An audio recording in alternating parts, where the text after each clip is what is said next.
One TV special report.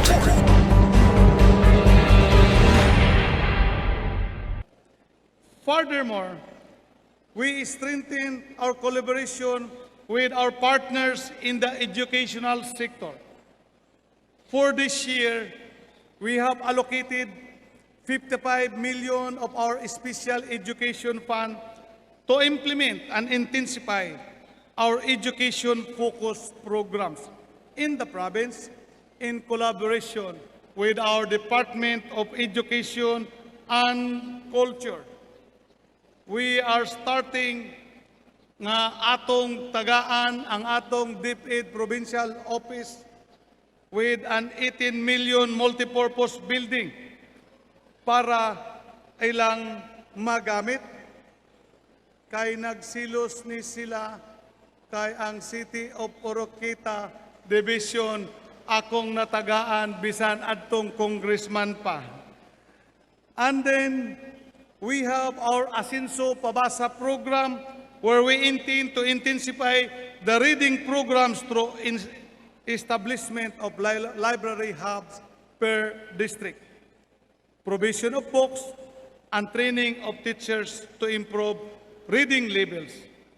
Asinso special curriculum programs, agapay or achieving greater academic performance for adults and youth, implementation of the policy research agenda, promotion of greening such as the Project Papugi or Plastic of Greeting Initiative, and so many others.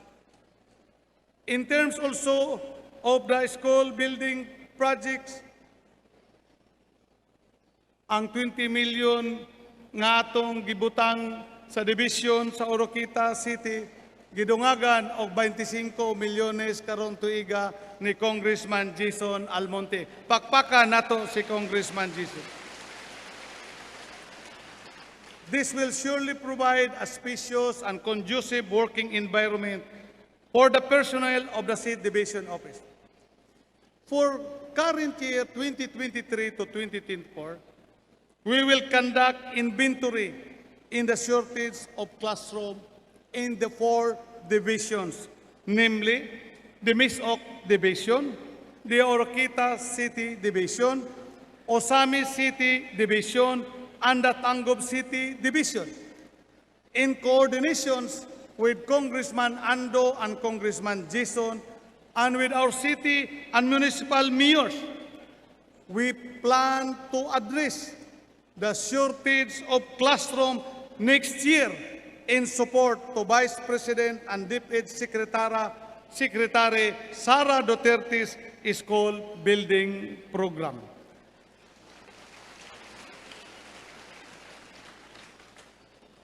Aside from this, atong gipadayon ang pagsuporta sa atong 30 city ka-integrated schools in the province. These integrated schools, dako nagtabang sa atong mga kabataan nga nagpuyo sa kabukiran, kay that encourage them to finish their schools, kay naa na may eskwelahan sa ilang tugkaran, dili na mokanaog dito sa sentro. The provincial government, we are currently paying the salaries of 86 teachers of these integrated schools, including in the city of Oroquita. The provincial government is also committed towards our sports promotion and support our youth in various sports development activities through our Asinso Sports Program. Our direction is to harmonize sports development programs in the province with the objectives nga makaproduce tag quality athletes so that we can compete in national and even in international sports competition and link our sports event with our tourism promotion of the province. Karong July 7, 8, and 9, and also in support with the city of OZAMIZ in their 75 years anniversary celebration.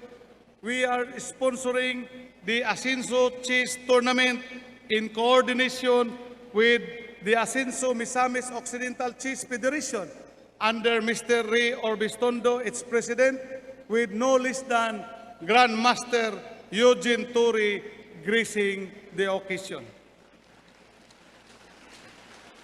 In line with this direction, we will closely coordinate and work together with our Department of Education's divisions in the 3 cities and the province, which we are fortunate enough to have the best school superintendents in Region 10. We have here Dr. Rinaldo Manuel of Misamis Occidental. Doc Manuel, you are there? O kahinay bas pakpak adto. We have here Dr. Jane Biloso of Oroquita City. We have Dr. Nympha Lago of Osamis City and Dr. Siambi Abantas Osman of the City of Tangob Division. We are planning to hold local tournaments such as badminton, football, mountain climbing, downhill mountain biking, scuba diving, and many more, which we will also promote during our participation in this Philippine Travel Mart come September. Aside from this, atong giplanuhan to host big sports events in the province. Atong paningkamutan and work it out nga ang 2024 Northern Mindanao Regional Athletic Association Sports Competition nga kita mo'y mag-host.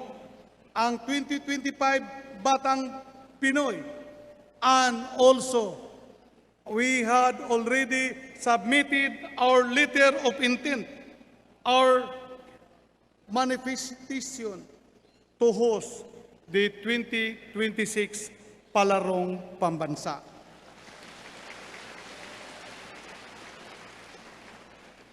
The hosting of these sports events will surely an avenue to promote our province in sports and tourism. Thus, we are now preparing our sports facilities, our tourism destinations facilities, so that by that time, we are ready for the holding of the big events. In the economic sector, para ang misamis noon magpuyong malambuon. Based on the latest poverty statistics, Misamis Occidental poverty incidence among families is at 18.3%. May na lang gamay ni ubos na. A bit lower by the region's poverty incidence among families of 19.2%. Poverty is a universal problem. In fact, United Nations put at the topmost of its sustainable development goals the fight against poverty and hunger. In our efforts to address poverty in the province, we prioritize programs for our agriculture and tourism sectors. We saw enormous need and akong panginahanglan, meaning maong sectors nga angayan masuportahan kay sila mo'y significant drivers for economic growth sa atoang probinsya. Agriculture. Misamis Occidental is primarily agricultural province. Dili na nato malilong. But subo kaita nga ang atong agriculture sector shared only 14.7% in the overall gross domestic product of the province. For this reason, we have taken significant steps to address the development gaps of the agricultural sector. It is the desire of this administration to support and empower our local farmers in order to attain agricultural productivity, self-sufficiency, particularly on rice. On top of our agricultural program is our Asinso MISAMIS Occidental Rice Farmers Full Assistance Program. The concept is to provide tagaan o full assistance ang atong rice farmers gikan sa land preparation to planting to post-harvest facilities.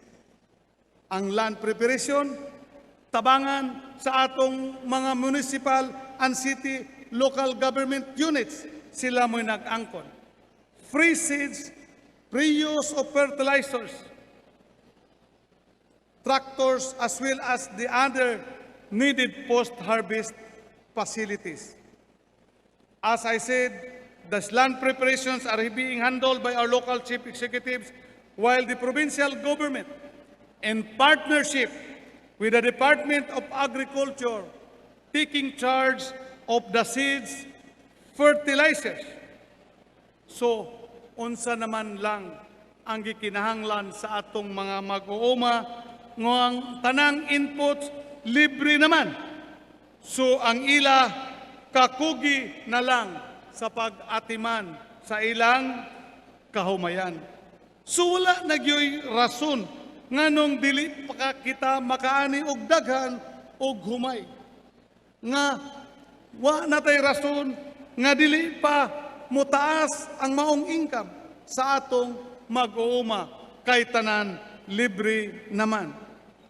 As reported by our two congressmen, Congressman Ando and Congressman Jason, for the year 2023, ilang napabutangan sa General Appropriations Act ang kantidad ng 91 milyones pesos para fertilizer dire sa atong probinsya.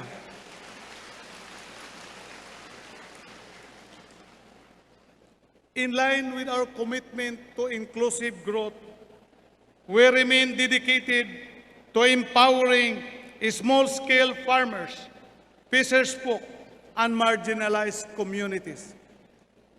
Natong miaging bulan nang hatagta og motorized and non-motorized boats and fishing gears to fisher folk in collaboration with the Bureau of Fisheries and Aquatic Resources.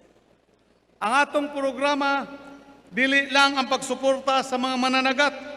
Giapil na po nato ang ilang mga asawa kay ato man silang tagaan og 20,000 kapital in our Sustainable Livelihood Program para dili lang sila maninda sa abot sa ilang bana, kung dili, they will be engaged in buy and sell of fish products. This means that they will become part of our small, medium, and medium-sized entrepreneurs as we to improve their quality of life. We will continue to provide our various training sessions to our farmers. We will strengthen our programs for the provision of necessary resources, including farm inputs for our hybrid corn, our high-valued crops, commodities such as cacao, coffee, banana, coconut, among others, to continue to the overall agricultural productivity. We have also provided various veterinary services such as artificial insemination, rabies vaccination, castration, vitamin supplementation, and deworming of our total 56,605 cattle heads. Also, we will be receiving soon a cattle from the Department of Agriculture for distribution to LGUs for production.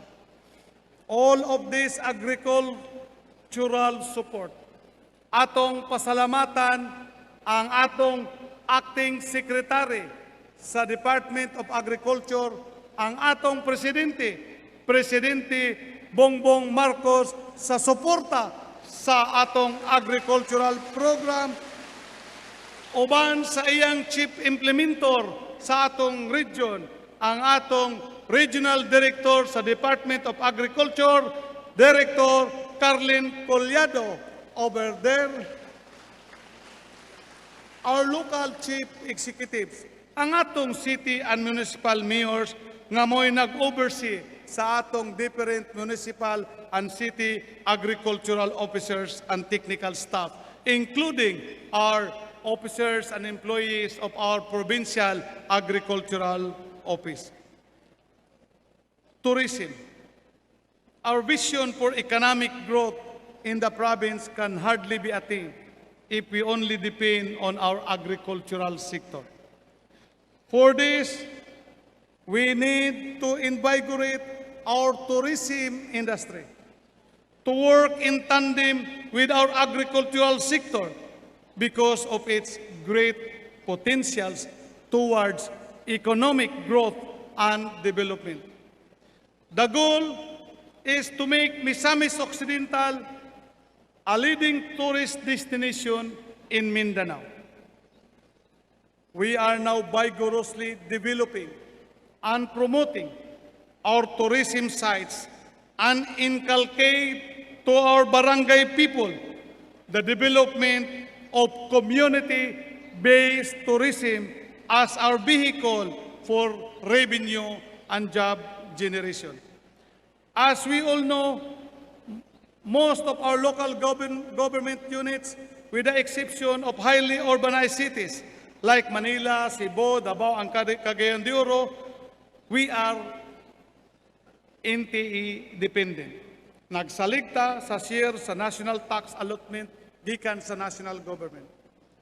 Karon nga nag-reduce ang atong era tungod sa nakalabayng pandemic kay preceding 3 years man ang basis sa projection, the more that we should make our tourism industry vibrant for us to generate more revenues.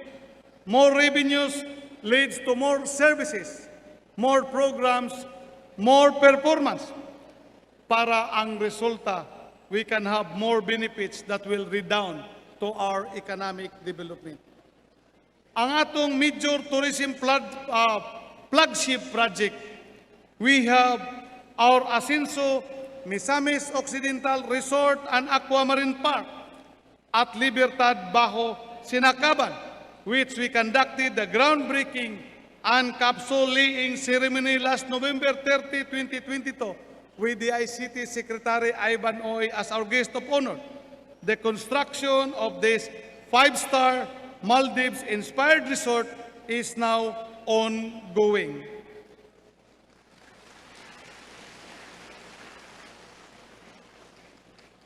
Kanang siguro ina inyong pakpak kay pagkahuman mahal kayo og bayad kay 5-star hotel, no? Ayaw kabalaka basta mga misamis non naaghapoy panahon nga libre ang misamis non nga mosulod.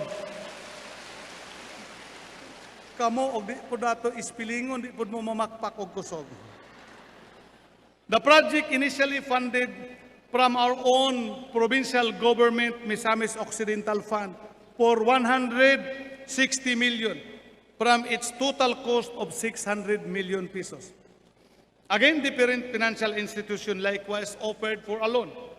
But again and again, I politely declined because as I have said, this administration is resourceful. Hence, we will not resort to borrowing. Through our resourcefulness, ang atong 160 million na dungagan karong 2023 og 65 million, 55 million comes from Senator Pia Cayetano and 15 million from Senator Angara, which is now ongoing procurement process by the Department of Public Works and Highways.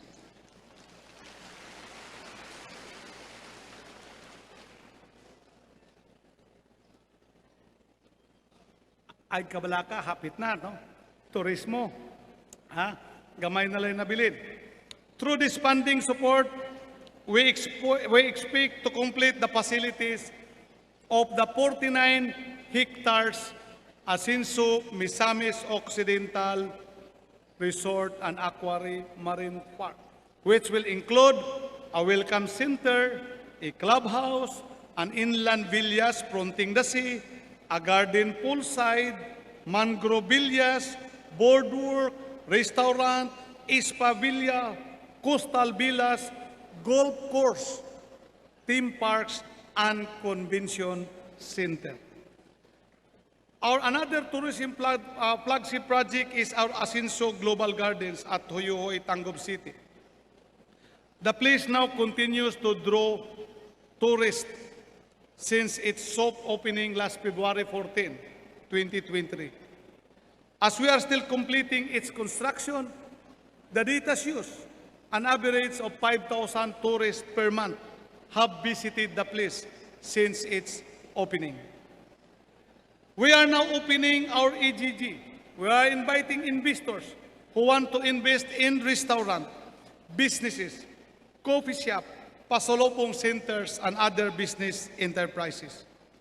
We have launched our tourism promotion activity showcasing the tourism potential of the province.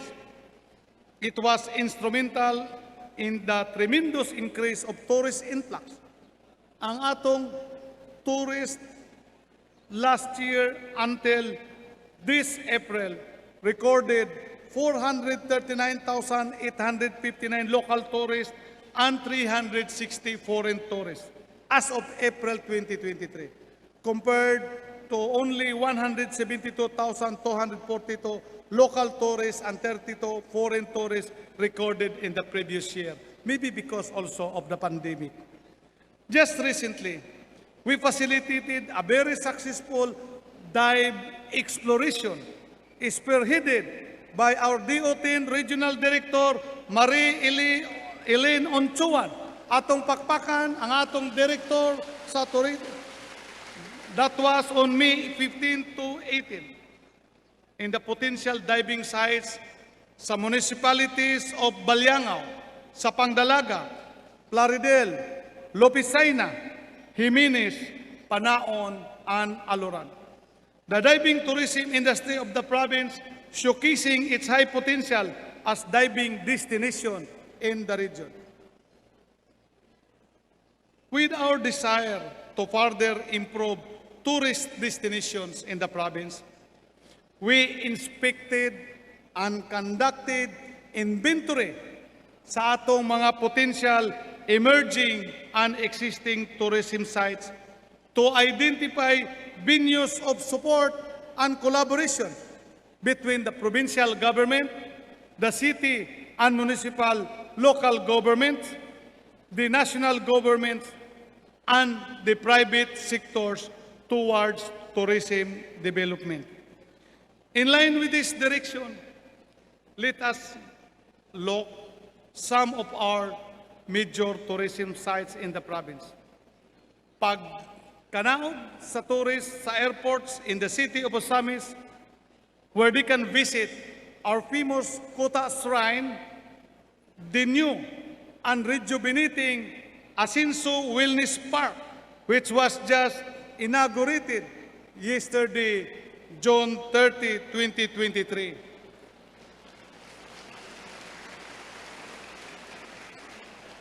Congratulations, OZAMIZ nun, Mayor Henry OAMINAL Jr. and Vice Mayor Bibi Neri and the city councilors, and the mega sports complex of the city of OZAMIZ, which started construction from the time of then and now Congressman Ando OAMINAL. In Tangub City, we have also our Asinso Global Gardens and Hoyohoy Highlands Stone Chapel.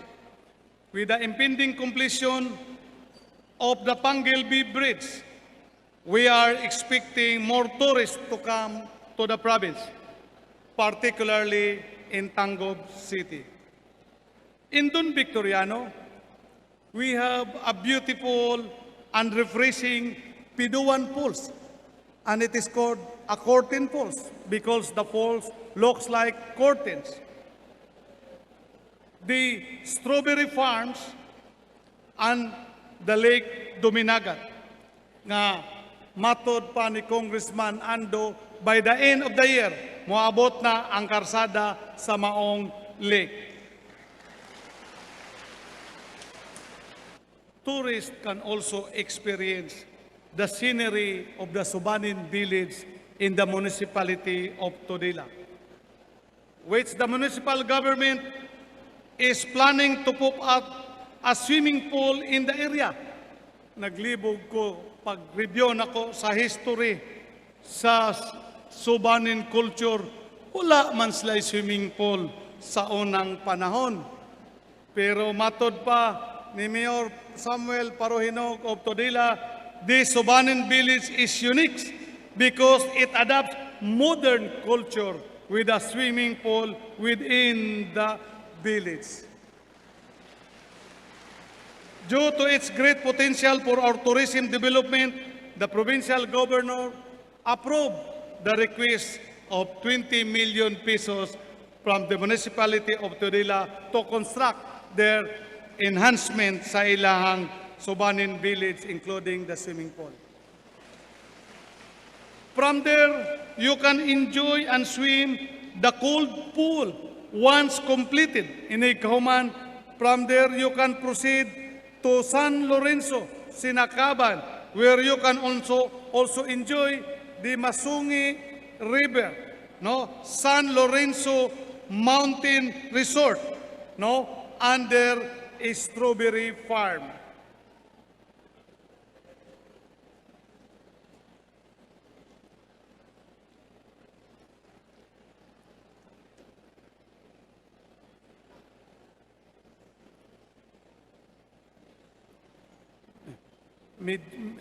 Medyo move forward ang atong kodigo. So dito patataman sa Sinakaban, no? And in the latest inspection of Congressman Ando OAMINAL, he reported to me that he will be putting on funds for the completion of the road from Tungo to San Lorenzo, considering nga iyang nabutangan dito og multipurpose covered court. No, that is a necessary facilities for our tourism program in San Lorenzo. Abi ninyo kaning San Lorenzo sa una di gini matuan, no? And then kontrolado sad ni sa rebuildi ni atong panahon na kay wa may karsada. We can also bring our tourists now to the heritage town of Jimenez, where they can see the old St. John the Baptist Church, various century-old houses, and the white sandbar, popularly known as the Sperm Ship Island. In Panaon, we have beautiful beaches and resorts such as the Punta Miriam Beach Resort, the Punta Julia Beach Resort, the Ispa de la Paz Beach Resort, and Alona Summer Beach Resort Hotel. From there, the tourists can also drop by in Oroquita City, the capital city of the province, where they can see our provincial capital building, the old Oroquita City Plaza Kiosk, the Ambak Falls in Banwangan, and the Mubod Shrine and Shellfish Sanctuary. Tourists can now proceed to the municipality of Lupisaina, where they can relax at the Gakit floating cottages and the visit of Capayas Island. We have extended the amount of 18 million for the improvement of the municipal peace port leading to the Gakit cottages, including its water system. In Plaridel, we have our scenic Baobaon Island, islets and white beaches where our tourists can enjoy a breathtaking experience in the island. Our tourists can also visit the man-made lake in Siloy, Calamba. Gidali-dali lang nagbuhat ni Mayor John Villanueva para lang yun maka-introduce siya tourist destination o bandayon sa explicar nga gikinahanglan og 20 million pesos for its expansion, which we gracefully approve and we will be releasing it already next month. In Balyangaw, we have beautiful white sand beaches, such as the Sunrise Beach Resort, the Tamban Beach, and we have also the Balyangaw Landscape and Seascape. With the great tourism potentials of Balyangaw, we have planned to develop more tourist destinations in the area, such as the Kabgan Island and islets. Once this will be developed, mag-open tag growth in Balyangaw as one of the gateway to attract tourists from Region 7, Cebu, Dumaguete, Bohol, and Siquijor. No? Daghang kuno kayog turista sa Siquijor kay ni-click tong impresyon sa mga mamarangay. Motong akong ipadala atong provincial tourism officer, tinuod yun. Daghang turista na dito. No? So, atong na-discover that from Lasi to Siquijor, 1 hour ride lang na by pambot that will connect to Balyangaw. So we are now tapping a consultant to prepare a design in support of what is being prepared by local investors. No? As our initial support to the municipality, we have provided 18 million pesos para i-renovate nila ang ilang munisipyo o karsada leading to their tourist destinations. No. Pwede na ito maipakita ang atong inspection sa Balyangaw, atong pagsakay na ito sa pambot, nga no, mo'y bisis nga may yung tag-usa ka oras ra. Ayan. So, that is our inspection to Kabgan, to the different islands or islets in Balyangaw. From there, we can bring our tourists and to take a look of the Sapang Dalaga Falls. Kaluya Shrine, the Kaluya Cottages, and the Kaluya Floating Playground.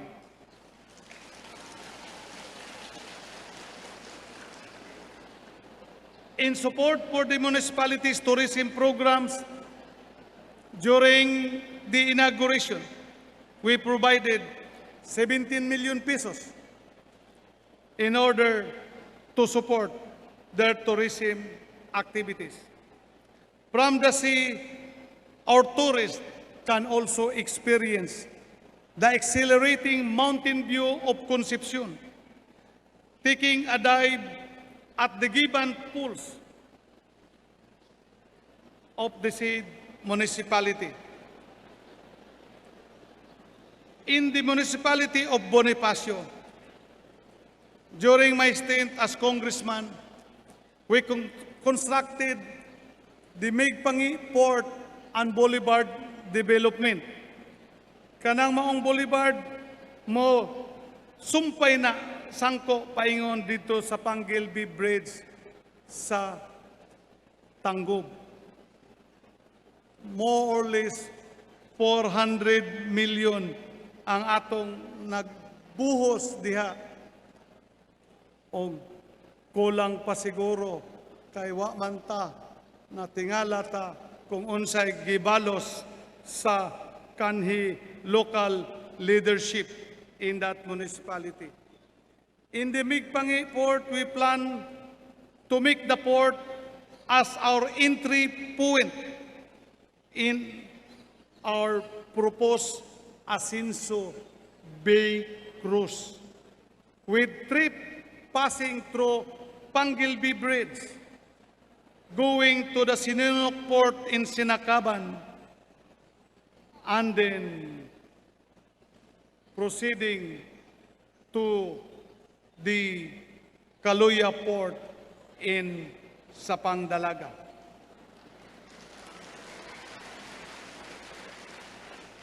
With this tourism direction in the coming days, we are expecting more tourists to come to Misamis Occidental, thereby providing more economic benefits to our people for the overall economic growth and development of the province. Our Provincial Tourism Office is now crafting tour packages and promotional materials covering our tourist destinations in the province, as well as for our participation in the forthcoming Philippine Travel Mart in Manila to promote our tourism destinations and events in the province of Misamis Occidental. Again, we thank our DOT Secretary of Tourism, our Regional Director, RD Marine Eileen Onchuan, for the support to our tourism programs and projects, and commend also our new Provincial Tourism Officer, Ms. Christy Saplot, and the officers and staff of our OPTACA. Can we give them a big hand?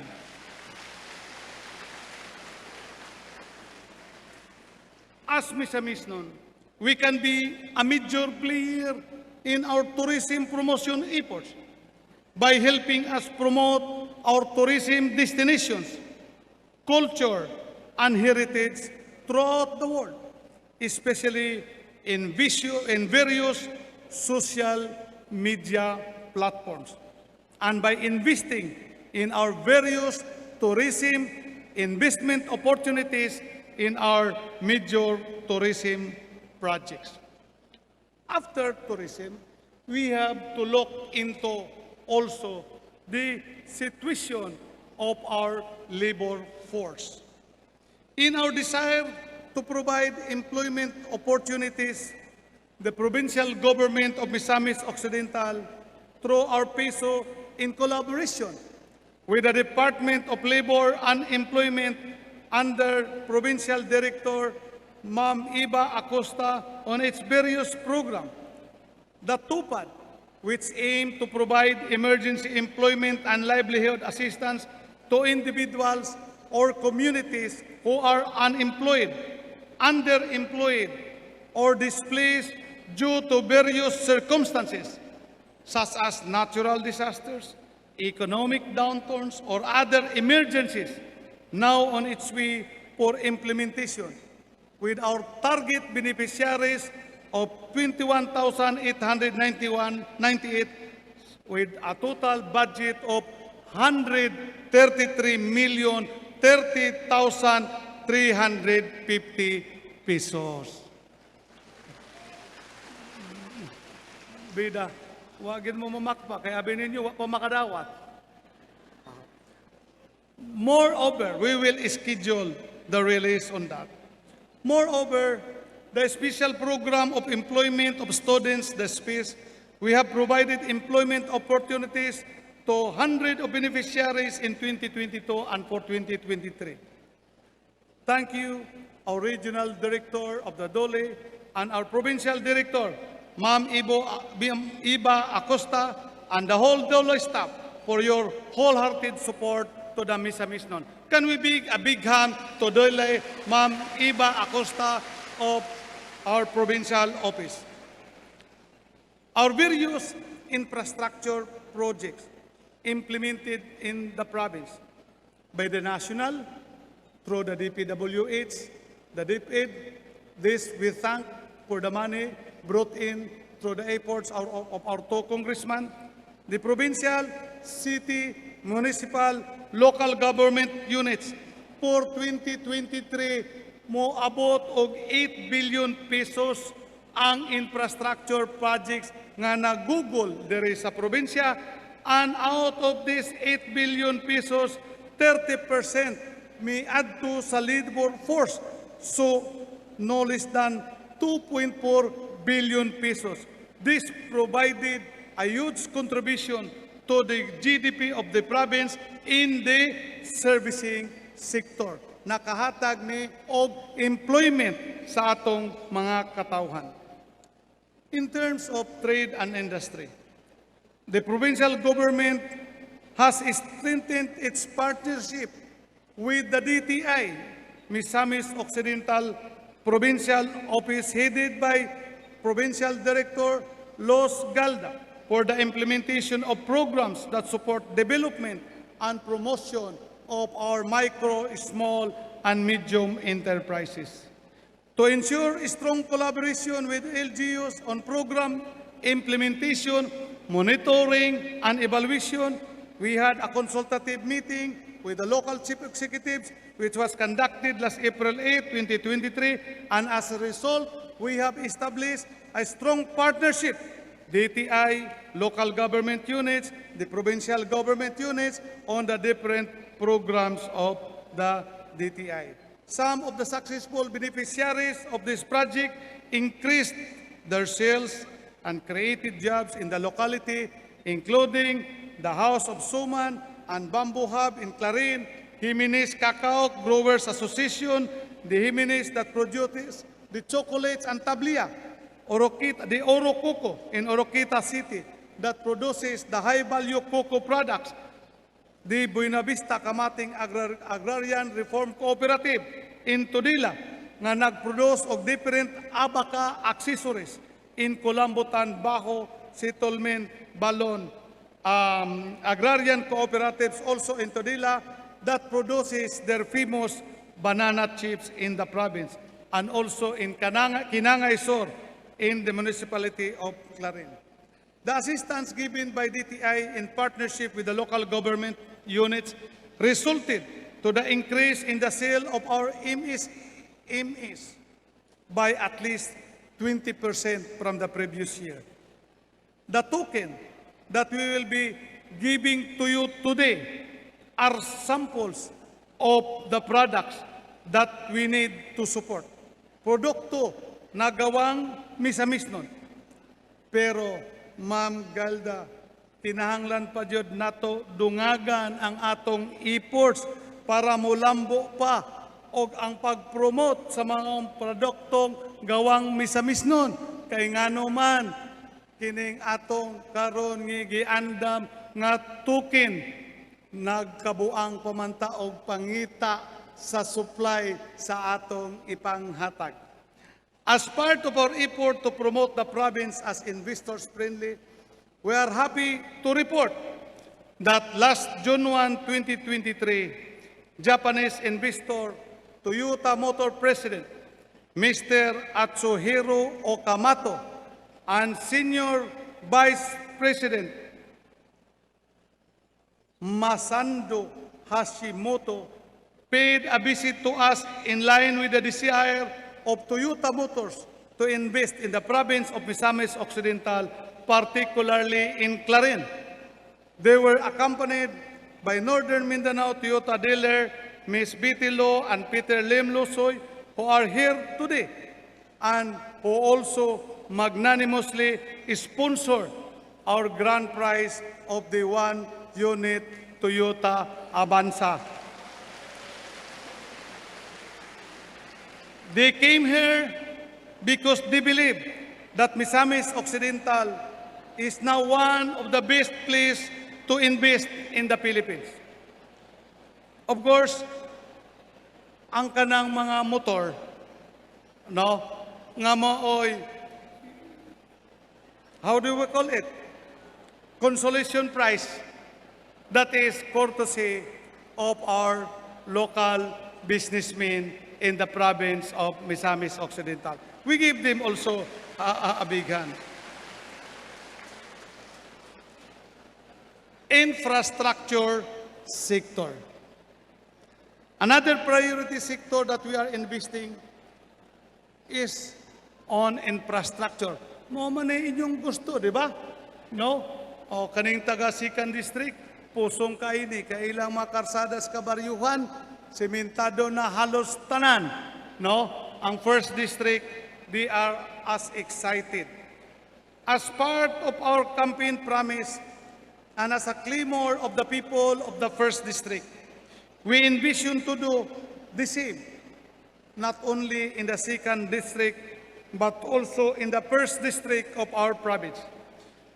In fact, this is one of our compelling reasons ngano nga nag-tsunami victory ta in the last election, because kamo sa First District, gusto ninyo nga ang inyong mga karsada maparihas na pod sa segundo distrito, including sa atong mga different covered courts.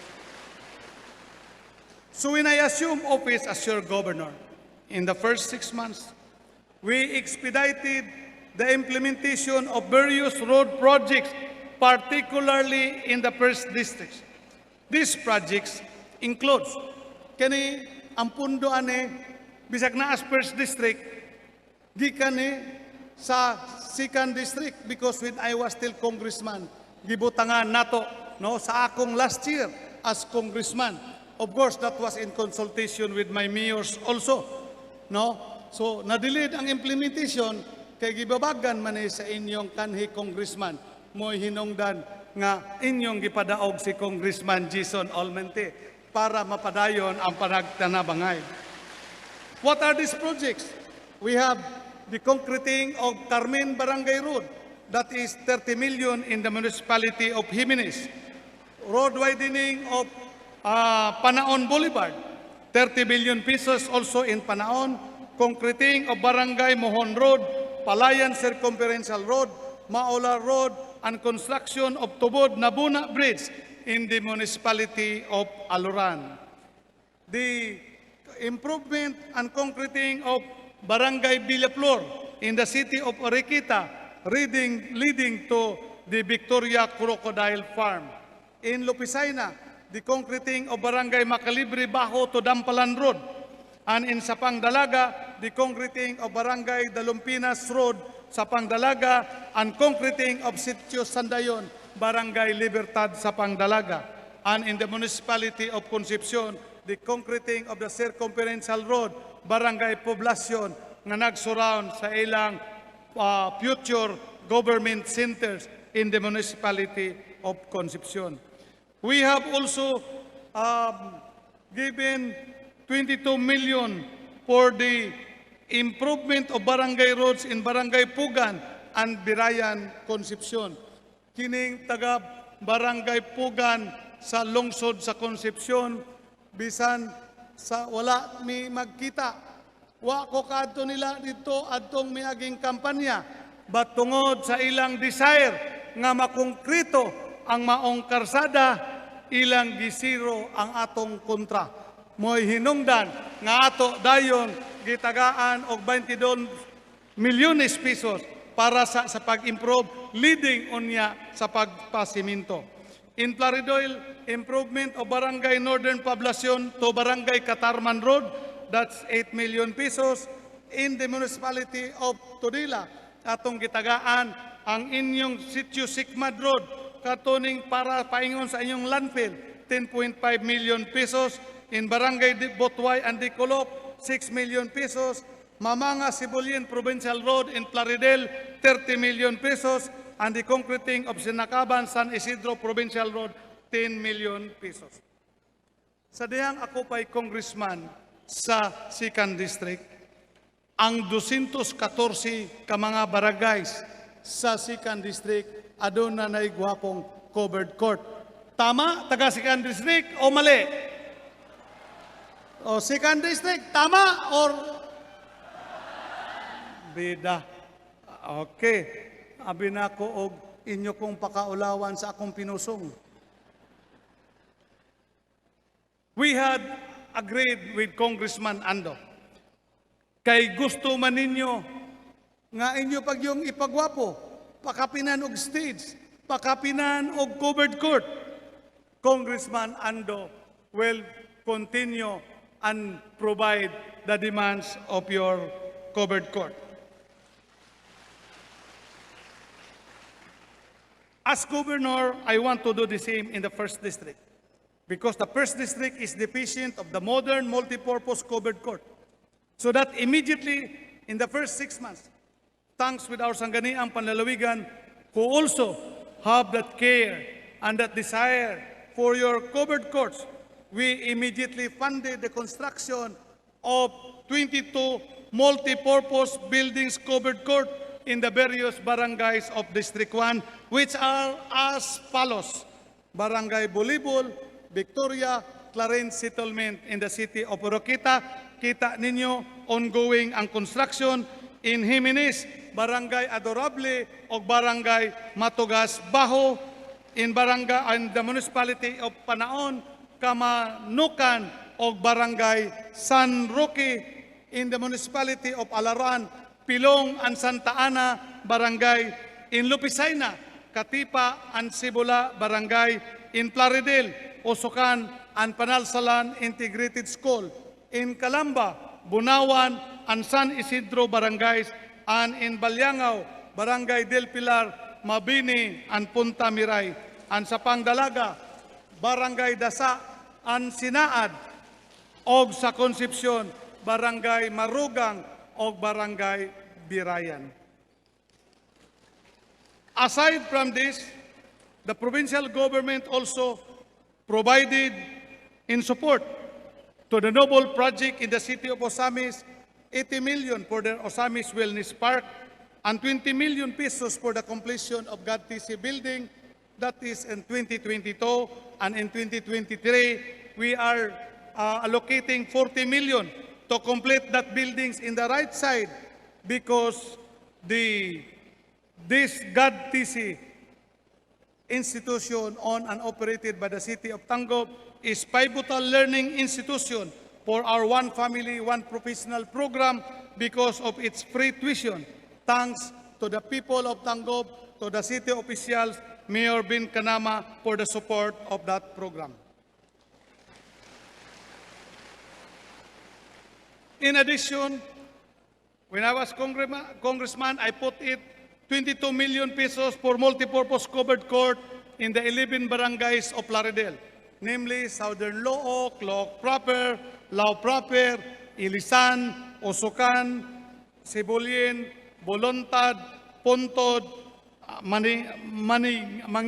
Mangidkid, and Barangay Agunod. I understand, no? Kulang pa to ato ng tiwason sunod tuig. Naamoy priority allocations. The people of Carmen in the municipality of Jimenez, sa akong pag-adto dito, ni-promise ko ninyo nga tagaan tamog covered court, no? Tungod kay gikinahanglan sa inyong eskwelahan, the construction of this court, as it was already bid, will start anytime next year of this year, next month, which is the month of August. Ang katong karsada nga inyong gusto ipasaminto gikan sa Barangay Mialim paingon sa Carmen, ug miingon pod ang kapitan sa Barangay City, nakauban ko siya panihapon adtong bispira sa Jimenez, gipaninglan dahil kog bayad sa panihapon, kay miingon man ang kapitan, i-appeal pod og semento ang Barangay Mialin paingon sa Barangay City, kay batod pa niya straight asinso kuno didto adtong miaging eleksyon. Nagsabot na kami ni Congressman Jason on 2024 ato nang sementohon ang Barangay Mialin to Barangay Carmen and Barangay Mialin to Barangay City in the municipality of Jimenez, of course in consultation with your mayor, Mayor Jose Lete Otsong.